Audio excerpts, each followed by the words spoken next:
আসসালামু আলাইকুম সবাইকে। আশা করি সবাই ভালো আছেন। বর্তমানে তো দেখতেছি সবাই সবার খাটরে ভাঙ্গাচোরা খাটরে নতুন করতেছে। তো আমাদের তো আর খাট ভাঙ্গাচোরা নতুন করার সামর্থ্য নাই। তো আমি চলে আইছি চুলার কাছে। তো আমার চুলাটারে আমি এখন নতুন লুক দিব। তো কিভাবে দিব আপনারা দেখতে থাকেন। প্রথমে আমি বিসমিল্লাহ বলে যে চুলা যে আগে লেপছি এইসব চামড়াগুলো উঠাই ফেলাম ওই যে কাঁচিটা দিয়ে। তাহলে কি চুলাটা দেখতে আবার সেম আগের মতো সুন্দর লাগবে। ওই যে ভিতরেরগুলোও সহকারে যেমনি ফেলাই দিব সব।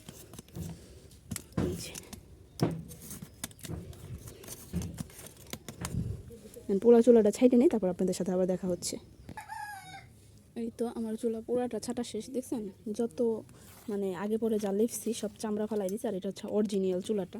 এখন এটাকে সুন্দর করে লেপবো। এইখানে মাটি নিয়ে নিছি, গোবর মাটি আছে। আর এখানে নিয়ে নিছি কিছুটা পাটের শ্বাস। এটা কুচি কুচি করে কাইটে ফাঁকা ফোকার ভিতরে দিলে না সুন্দর মতো একদম শক্ত হয়ে যাবে, নতুনের মতো, আগের মতো।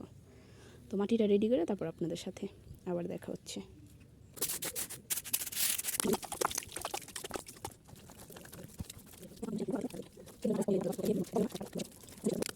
দেখেন চুলার ভিতরে পানি দিছি, একটুও পানি নাই, দেখছেন? আবার একটু পানি দিয়ে নিই, কারণ সকালে রান্না করছি না। সকালে রান্না করলে চুলে আগুন আগুন থাকে।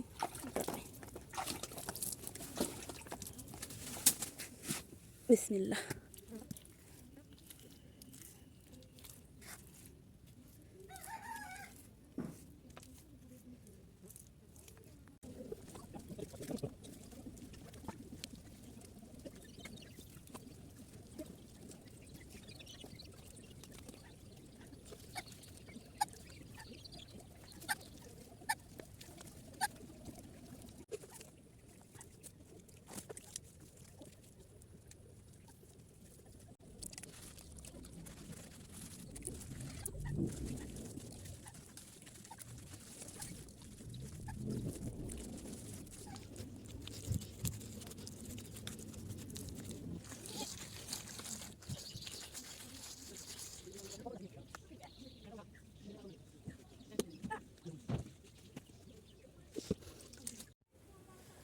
এই যে লেপার পরে ফাইনাল লুক এটা। আরেকবার লেপা দিলে আরও সুন্দর হয়ে যাব। মানে যে হচ্ছে আমার সব চুলা। তা কেমন হয়েছে সবাই বলবেন।